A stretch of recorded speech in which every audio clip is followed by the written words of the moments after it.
sanctions on Mali after officers staged 2 coups in less than a year. Meanwhile, Nigerian President Muhammadu Buhari urged the bloc to consider people living in Mali, Burkina Faso and Guinea who he said were victims of unconstitutional changes of government and its consequences. A UN report published last week said the West African sanctions had contributed to worsening living conditions, particularly for low-income residents who are living below $2 a day.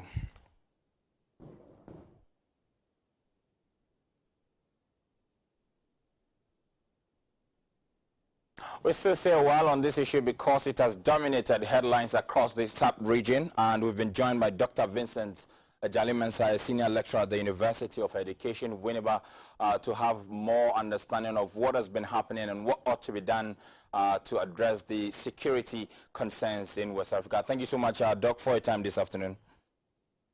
Thank you.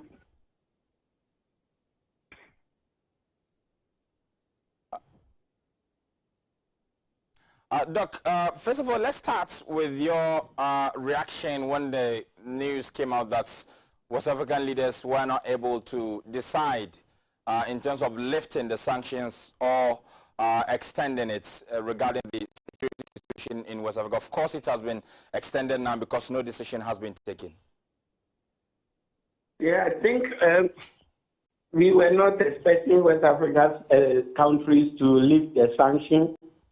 As a matter of principle, the AU and ECOWAS have decided that any country that is being ruled by a military junta will not be allowed to operate in certain ways in the region in order that they can express their disagreement with that kind of form of government. So no one should be surprised. The only surprise is that they have not been able to agree on whether to impose new sanctions or to revise the sanctions they have imposed or to take certain actions and measures related to how to communicate to the military junta in the 3 countries that they are not happy with that system of government. But as you said rightly, the issue is that it's a de facto extension of the existing sanctions. The question is whether the current sanctions are serving any purpose at all. That's the problem. I think the worry rather is the effect of the sanctions and what ECOWAS intends to do to address the side effects of the sanctions. Doc, I'm not cutting you, but am I getting the impression that from where you sit, you think the sanctions have not made any impacts? Well, the sanctions are making some impact, but the impact is not on the leadership of those countries. The impact is on the citizens of those countries because, for example, if there is no water, if there is the last water to drink, the president of that country will be the person to drink it. If there is no food, there will not be hunger at the presidency. So the issue is that the sanctions are biting, but they are biting the wrong people. You know, the is to stir up the ordinary citizens to take action against their own government. But obviously, these ordinary citizens seem to have been giving their support to the government. So in that case, it's tricky. Doc, do you think regional leaders have been effective and efficient in terms of finding solutions to the security situation in West Africa, looking at what has been happening and the kind of response we are getting from them? The answer is no. And in fact, unfortunately, it's their failure to support these countries to be able to live up to their economic conditions and realities of social, political, and security issues is the reason for the coup d'etats that happen in those countries. And I think, as many security watchers have said, if we are not careful, the effect is that you even see more of those coup d'etats coming in the future if we are not careful.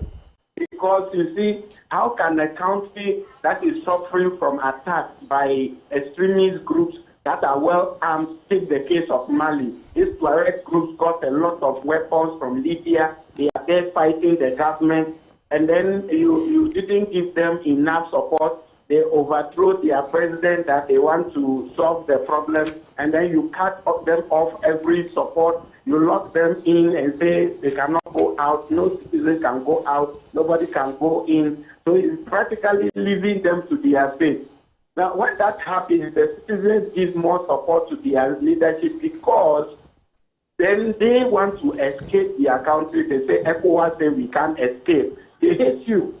So I think that ECOWAS needs to understand the context of diplomacy and say that we have imposed sanctions, but we leave some doors where we can give military aid to fight these terrorist groups, where we can give some civilian support to vulnerable people who may be suffering as a result of economic situation. When the European Union imposed sanctions on some of its members, those are the things they do. And I think that is what the West African leadership need to understand, that sanctions are not complete blockade on a country, but that you leave some routes open by which the international community can continue to support the country.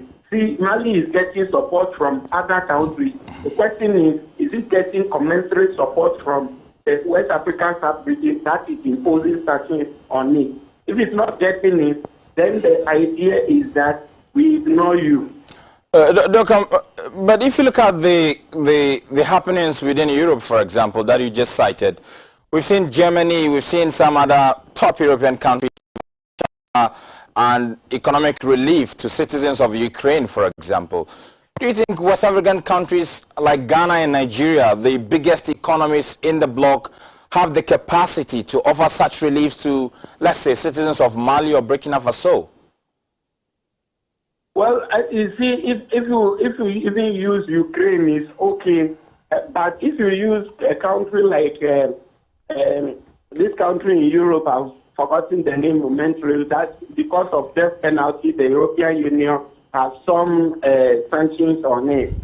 Now, the idea is that once sanctions are imposed, even you can see in the case of Russia, that the international community, NATO members say that they have imposed sanctions on them. You see that they've left some routes that they can still buy Russian oil or something. But in the West African sub-region, the kind of sanctions that have been imposed need to be really defined. But like you said rightly, what is the support that ECOWAS is giving to the ordinary Burkinabe, the Malian, the one in Guinea, so that that citizen can feel that I am part of the ECOWAS sub-region and I'm committed to the values of the ECOWAS sub-region. And then in reverse, put some pressure on the military junta to obey the orders of ECOWAS. If the ordinary citizen cannot identify with ECOWAS, then the problem is that the entire country will be galvanized against ECOWAS. And I think that is exactly what we are seeing at the moment. We've heard from the mutineers who have given timelines as to when they intend to hand over power and return to democratic rule. ECOWAS leaders are not in agreement with the timelines given. What should the way forward be? Hello. Yes, I'm saying that we've heard from the military junta as to when they intend to hand over power to any democratic government. And ECOWAS is describing the 36 months given as too long for the countries to return to democratic rule. And I was wondering what you think the middle point should be so that we can all achieve what we intend achieving. That is where we need we need diplomats to go into diplomatic mood and to do hard negotiations. The military junta, the minimum any of them have given is 3 years, as you have stated. Now, if they say 3 years, can ECOWAS trace with them and say, can we make it 2 years? Or can we do it 1.5 years? And that should take some amount of talking and conversation for flight between the various nations so that we can show leadership.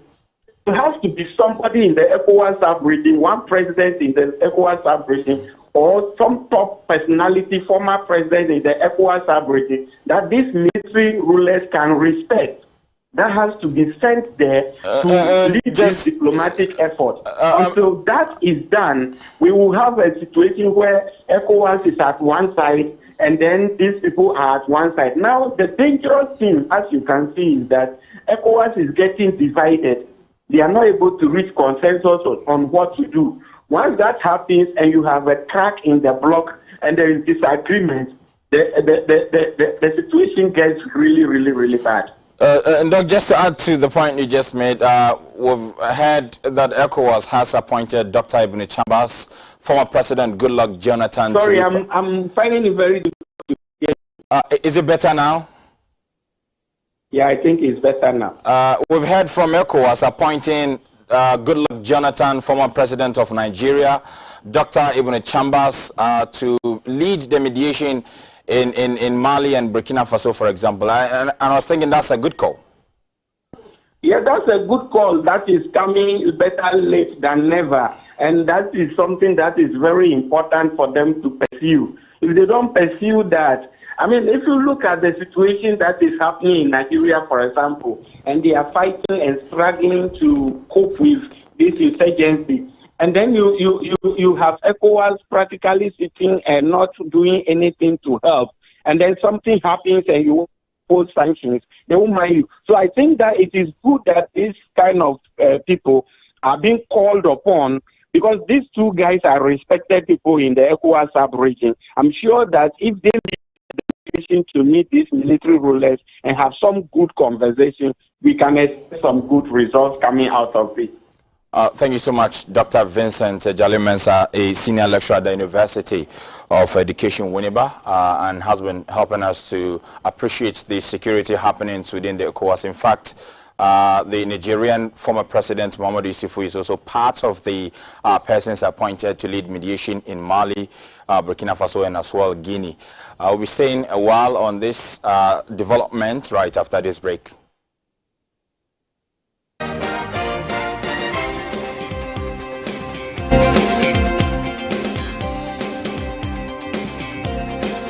There are strong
Saturday, French public radio reported that ECOWAS leaders had differed over the proposed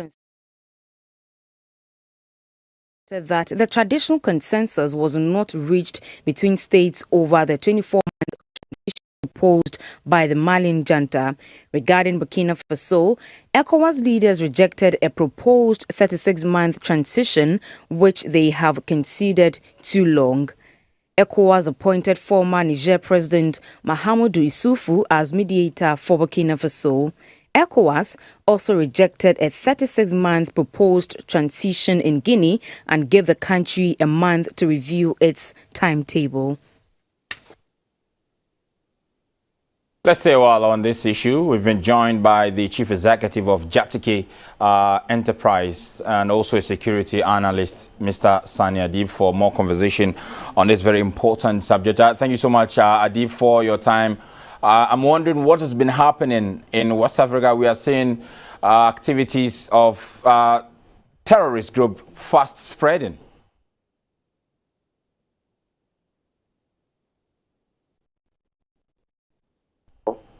Sometime now, because, for example, in 2021, there were some 13 attacks in Ivory Coast. Can you hear me? Yes, I can hear you. Go ahead. Okay. Okay, so in 2021, there were 13 attacks in Ivory Coast, 5 attacks in Benin, and 1 in Togo. But interestingly, in 2020, that is the previous year, there was no attack in any of these countries. So obviously, it's quite clear that the terrorists are making an attempt to expand their horizon beyond the Sahel region towards the coastal areas. So it is a disturbing phenomenon. Currently, a town in Burkina Faso, which actually is close to Togo and has been blockaded by these militants. They've been moving around, these countries, including Ghana, and there's the need for us to be proactive in the way we counter the threats. That is why I personally have serious misgivings when ECOWAS meets to impose sanctions on Mali, Guinea, and Burkina Faso, because when it happens that way, it reduces their capacity to address even simple bread and butter issues. How much more complicated, counter-terrorism approach. So we need to be very careful, because whatever happens in these countries has implications on the wider sub-regional security. Adiba, what is the missing link in our fights against terrorism in West Africa, for example? We saw what happened in Nigeria, the attack on the Catholic Church. Some few days ago, attack in Burkina Faso. We are seeing these jihadists stepping up their attacks in the sub-region. What are we not doing in our fight, and which is giving the terrorists the capacity to increase the attacks on innocent citizens? Okay, so as a result of our approach towards fighting terrorism over the years, it's been too militarized. We are failing to deal with the fundamental, the socio-economic and geopolitical deficits that is pushing especially young people into desperation. If you look at the various sub-regional efforts, from MINUSMA to Operation Barkhane to G5 Sahel, Joint Task Force, Accra Initiative, etc., most of it is militarized in posture. It's either operation here or operation there. And I don't think that is helping. If we continuously fail to deal with the human security, we'll continue killing more terrorists, and terrorists would continue, recruiting. And it's a never-ending war, okay, unless we deal with those fundamentals. So I think that is largely what is causing a lot more of these groups to be able to recruit more people. Now, Jenim is becoming more potent. They are becoming more lethal in their attacks. We have ISIS in the Greater Sahara, which is very pronounced around these countries, Ghana, Burkina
particularly also resources on the part of the individual country. So they have decided that to form, different groups. For example, the Joint Task Force is with the Manu River area. The G5 Sahel is with the Sahel countries. Accra is to prevent it from moving from the Sahel towards our side. And you would have one country, such as Mali, being part of G5 and being part of Accra Initiative.